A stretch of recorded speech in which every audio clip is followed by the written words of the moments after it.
We're talking with Justin Bernier. He's got a background in the military. He's got a background in the Congress, in the lawmaking and intelligence and military issues. And now he started a free market opportunity for Americans to invest globally without fearing that they are going to be sleeping with the enemy, so to speak, paying for things that will harm America. Now, Justin, you were probably heartened like I was when we saw President Trump's national security presidential memorandum. What does it say, and why do you think he wrote that? Well, it was a great relief to see this come out on a Friday night, and I hope that it ruined cocktail hour on Park Avenue for many Wall Street executives, because what this memorandum did was it put a warning shot out there across Wall Street saying, guess what? Outbound investment restrictions are coming, and we're going to crack down on Chinese military companies. We're going to crack down on the ostensibly civilian companies in China that support the Communist Party there. And we're going to get really tough about retirement accounts. And you can bet that in Wall Street, when people start talking about ERISA, which is a law that governs retirement accounts, they pay attention because it is big money.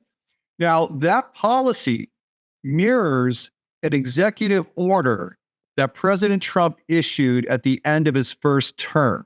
And while this memo, the American First Investment Policy, doesn't yet have any legal teeth, it looks very much like an executive order 13959 that came out towards the end of the Trump administration that does have teeth and would result in over $100 billion of Chinese military company stock being thrown out of U.S. markets. Well, stop. $100 billion.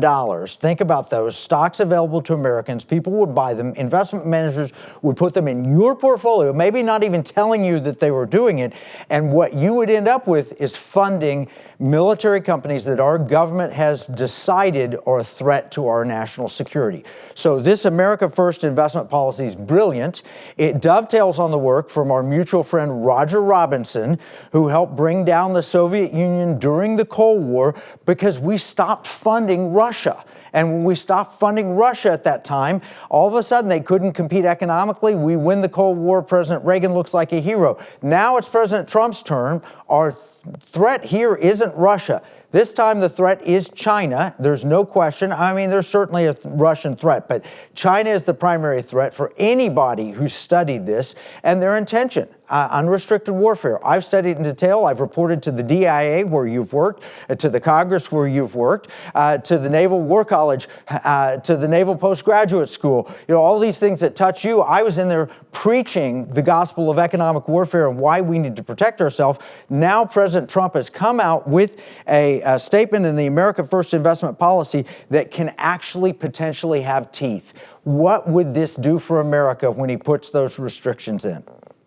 Well, one of the things that this could do, this new policy, is put the Department of Defense back at the table for sanctions. So that is what the original President Trump's investment policy did.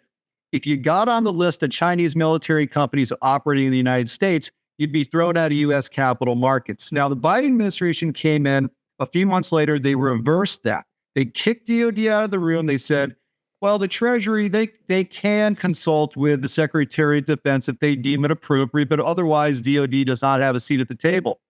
If the America First investment policy leads to an executive order that brings DOD back to the table to decide which companies get sanctioned, I would venture to guess as many as $200 billion worth of securities could be thrown out. One of those companies, Tencent, is almost at $100 billion in terms of U.S. investment. So this could happen very quickly. I think Wall Street would do well, state pensions would do well to heed that warning of the America First investment policy, because look, President Trump gets up every morning, you turn on the TV, sign 5, 6, a dozen executive orders. So one of those executive orders one morning could be on outbound investment controls. We could have a lot of people sad that stocks that they once held are now half price because they can't be held by U.S. investors.